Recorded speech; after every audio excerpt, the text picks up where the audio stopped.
I just used a utility knife. Worked great. I found, it's kind of hard to do this with the camera. I don't know if I just poke it instead of trying to pull along and keep a much straighter line. You know what I mean? You just go through and poke at each point. Do that all the way down. I only cut most of the way around the curve of each stencil. That's all it took. Then folded it down. I'm glad I watched a video on this because I thought I was going to have to cut the whole shape out, and that would have really screwed everything up. So I'm going to go ahead and finish this out, and I'll show you the next step. Okay, so I finished cutting this around. That's about all the farther I went around the curve there. It doesn't have to be precise on this seat. It looked like it on the side-by-sides. Looked like you had to be pretty tight to the stencil there, but it fit just fine without the fabric pulling out around it and all that kind of stuff too. So anyway, I got that, and then just fold this back, and then I used a Sawzall blade. Just poked it through. Same thing, went all the way around, followed the same stencil line all the way around. There's a couple cables that controls these seat actuators back there. I can't watch out for, but I mean, you can't cut through them, but just go around them and take your time. I'll show you what that looks like. Figured I'd show some of the Sawzall blade in case somebody's nervous out there.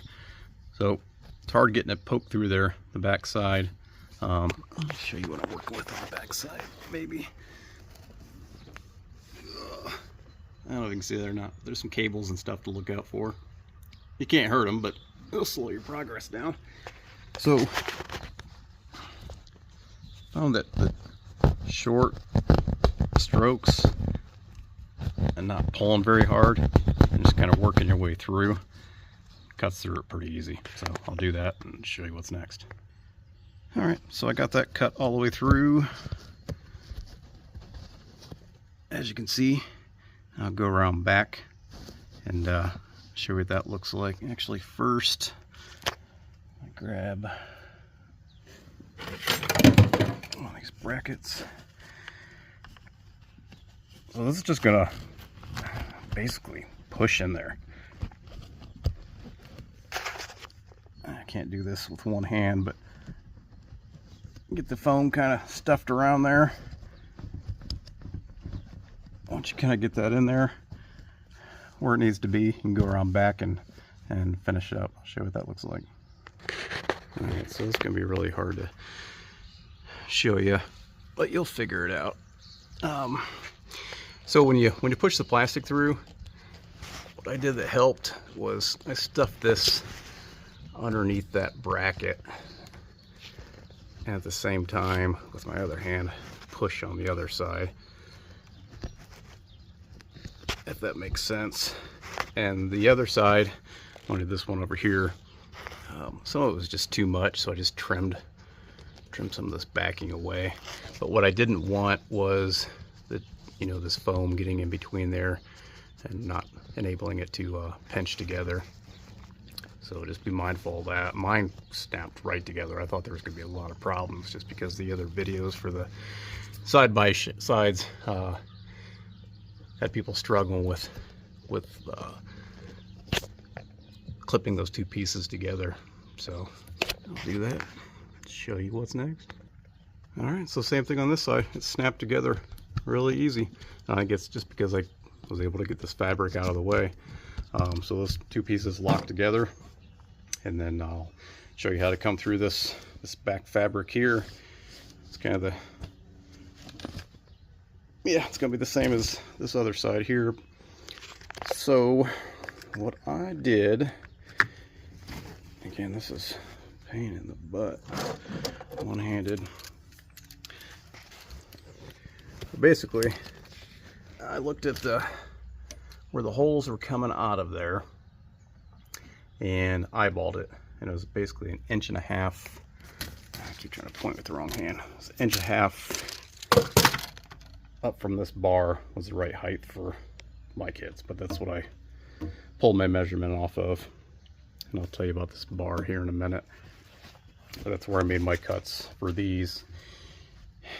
I might go through and hit these with a lighter, keep them from fraying. I thought about doing it on the seat side. But this stuff, it's similar to like a ripstop, so I'm not gonna mess with it. But your mileage may vary. So yeah, I guess I don't have to show you on this one. I can just tell you on this one. This is all unknown, of course. It'll tighten up, but came up 1.5 inches from here.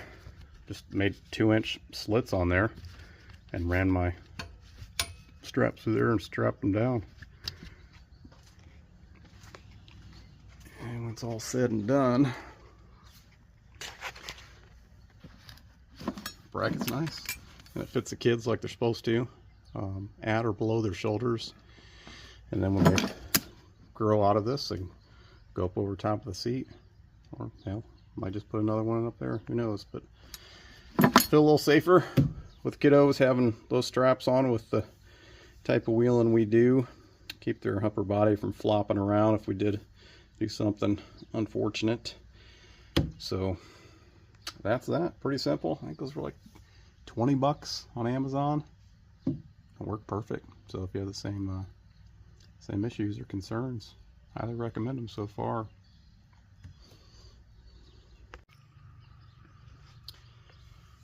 So there's what the finished product looks like from these little seatbelt pass-through bezel thingies. They're actually for side-by-sides, but it worked great for this. I think it worked easier watching a couple of videos of people do this on their side-by-side seats. Seems like a pain in the butt.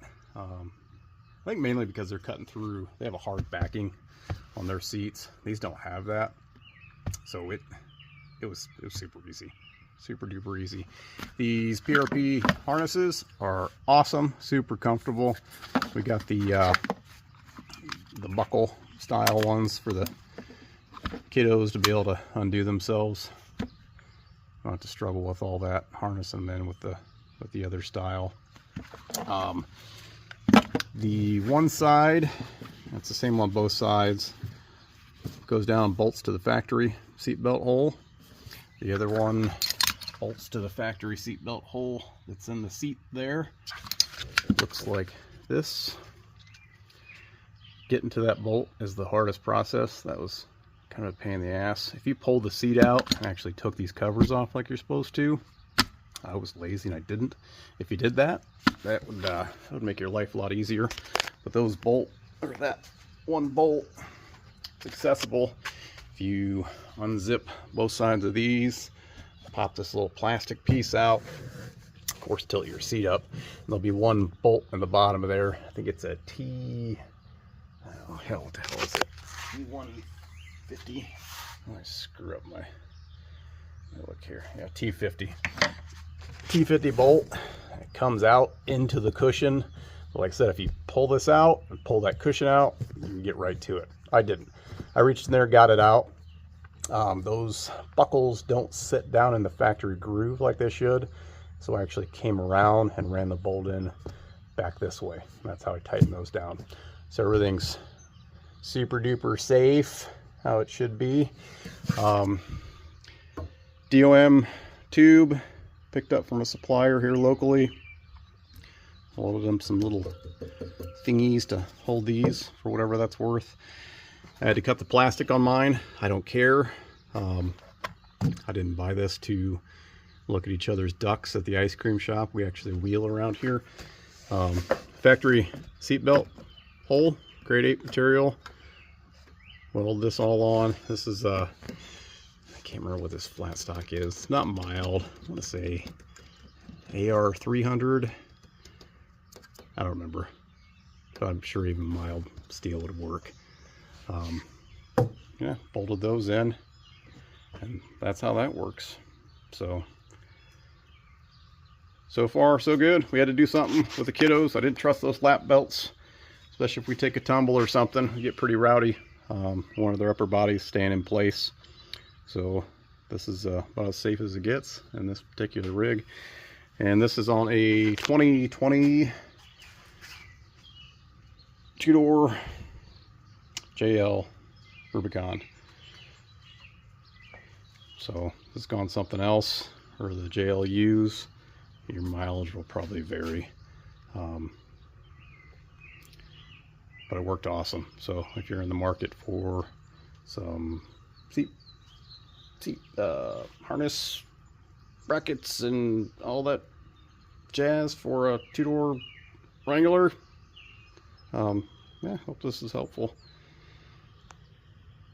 Next stop will be South Dakota for Rockfest with TNT, and we're heading to S'more, and then Smoky Mountain Jeep Invasion. We'll be down there for 10 days, beating it up, get these street tires off there, get the stickies back on. Anyway, ramble. If you have any questions, let me know. Peace.